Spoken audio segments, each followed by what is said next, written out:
கலந்து கொள்ள வேண்டும். அதற்கு இந்த பள்ளி ஆண்டு விழா கலை திருவிழா ஒரு முக்கியமான பங்கு வகிக்கிறது.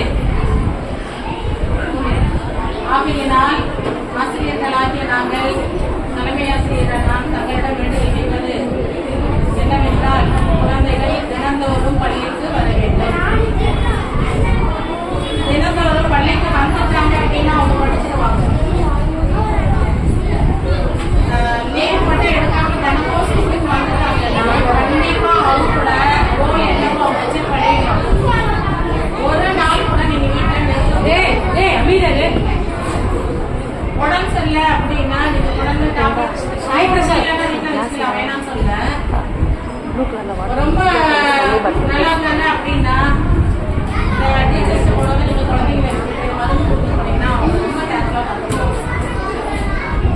நாங்கள் உங்ககிட்ட வைக்கக்கூடிய தாழ்மையான வேண்டுதல், தினந்தோறும் குழந்தைங்க ஸ்கூலுக்கு வரணும். வந்தா மட்டும்தான் படிக்க முடியும்.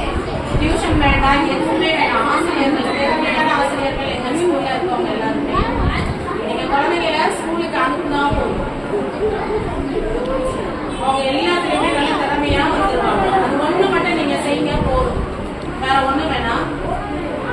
அதே மாதிரி ஒவ்வொரு வாரமும் வீக்கெண்ட்ல ஃப்ரைடேவோ அல்லது உங்களுக்கு டைம் கிடைக்கும் போதே உங்க குழந்தைங்க படிக்கக்கூடிய வகுப்பு ஆசிரியரிடம் உங்க குழந்தைங்க என்ன படிக்கிறாங்க, என்ன பண்றாங்க ஸ்கூல்ல அப்படிங்கிறத நீங்க அவசியம் பார்க்கணும்.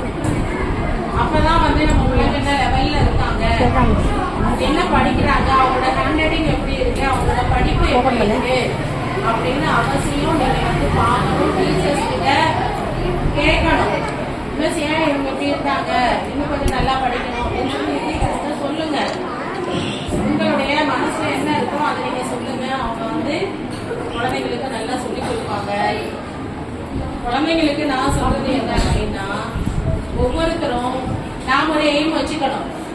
நான் டாக்டர் ஆகணும், என்ஜினியர் ஆகணும், எம்எல்ஏ ஆகணும், எம்பி ஆகணும், குடியரசுத் தலைவர் ஆகணும், ஜனாதிபதி ஆகணும், பிரசிடென்ட் ஆகணும் அப்படின்னு ஒரு கோல் நமக்கு இருந்தா மட்டும்தான் நம்ம வாழ்க்கையில ஜெயிக்க முடியும். ஆமா தானே? எத்தனை பேர் கலெக்டர் அவங்க கைத்துக்கு? அதே இதையோட நம்ம என்ன பண்ணோம், படிக்கணும். படிக்கணும்னா டெய்லி ஸ்கூலுக்கு வரணும். சரியா? எத்தனை பேர் HMS எத்தனை பேரு? சுஜாதா மிஸ் எத்தனை பேரு? ஜாக்லின் மிஸ், யமுனா மிஸ் எல்லாத்துக்கும் எழுதியாச்சா? சரி, ஓகே. சரி, நம்ம வாழ்க்கையில ஜெயிக்கணும் அப்படின்னு நம்ம என்ன பண்ணோம், படிப்பு கண்டு பயப்படக்கூடாது. நம்மளால முடியலன்னா யாராலையும் முடியாது. நம்மளால முடியலன்னா நம்மளால எல்லாமே முடியும். அதனால பள்ளி குழந்தைகளாகிய நீங்கள் ஒவ்வொரு நாளும் நமக்கு புதிய புதிய அனுபவம்.